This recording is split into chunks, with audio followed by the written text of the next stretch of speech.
coming out now with the next course. You all have our 2007 Chardonnay in your glass now. This is actually a very rare wine in that we are one of only 3 wineries doing a Spring Mountain District Chardonnay. I failed to mention earlier, and actually that's an assumption I make sometimes, Schweiger Vineyards is from Napa County in the town of St. Helena. Our appellation is called Spring Mountain District Appellation. We're at a 2,000-foot elevation, primarily known for Cabernet growing. So this Chardonnay is very unique in that our terroir gives it a minerality more commonly found and associated with Merceau than you would typically see in California Chardonnay. Unlike Merceau, though, there is no malolactic fermentation in this wine and only 25% new Frenchum. You work your butt off to grow good fruit. You don't want to bastardize the cellar masking it. So my job is to build up, to express the wine as much as possible and make it pair and work well with food. A couple other things about us. We practice exclusively sustainable farming. I consider sustainable going beyond organic. Organic farming essentially is following guidelines set down by the government and spending more time in your office filling out paperwork as opposed to knowing the land and working the land. We are not biodynamic. Biodynamic is essentially following the star charts given to you by your astrologer of when to practice your farming practices. My dad and I follow our farming practices based on what we observe in the vineyard and know from history of our vineyard. Farming that land for 30 years, we know when things need to happen. You observe what's going on in the vineyard and you respond accordingly. Classic example, mildew is a very big problem this time of year on the young shoots as they're coming out. California has been experiencing, especially Napa and Sonoma counties, experiencing very unusual heavy rainfall this spring.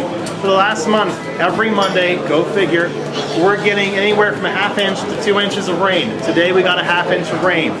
That rain, complemented by the warm days following, is ripe conditions for mildew to grow, which eventually is going to cause spoilage on the grapes on the vine. You need to spray. Organic vineyards spray only with sulfur, and typically we try to spray only with sulfur. The problem with spraying with sulfur is as soon as any rain falls, it's washed off, you don't have to go out and do it again. So this time of year, we spray with a systemic spray which actually goes into the vine and prevents mildew growth for up to a month. By the time we harvest, it's out of the vine, it doesn't go in the grapes, and there's no effect on you as the end consumer, there's no effect on the quality of the grape. Why do we do this? Well, that also comes into our own choice as sustainable farmers. Let's consider carbon footprint for a second. An organic farm is going to go out and spray 5 times to my 1 time. Carbon emissions, not to mention all the labor going on.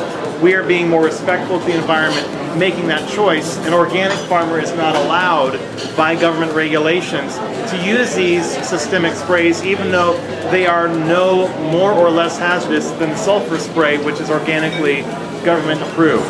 So, is organic better for you? I pose this question to you. A few weeks ago on Food Network, they were doing an episode on treats. It was that show Unwrapped. And they were showing Newman's own cookies, and they're Newman's version of the Oreo cookies. And they're talking about how these cookies are all organic. And they come to the next step of the process, and now we take the organic lard.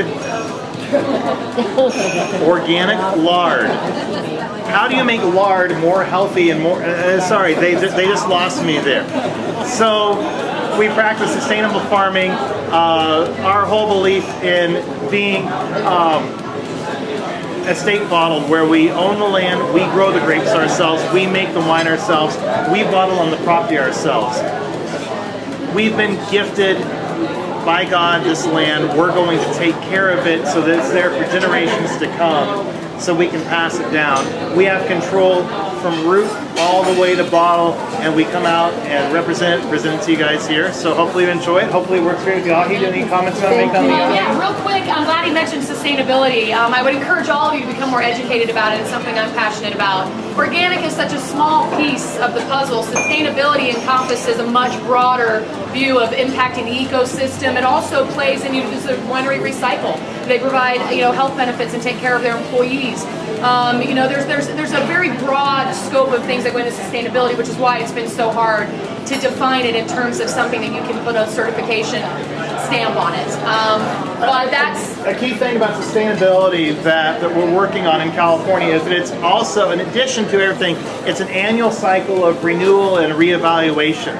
So maybe our recycling project wasn't 100% this year.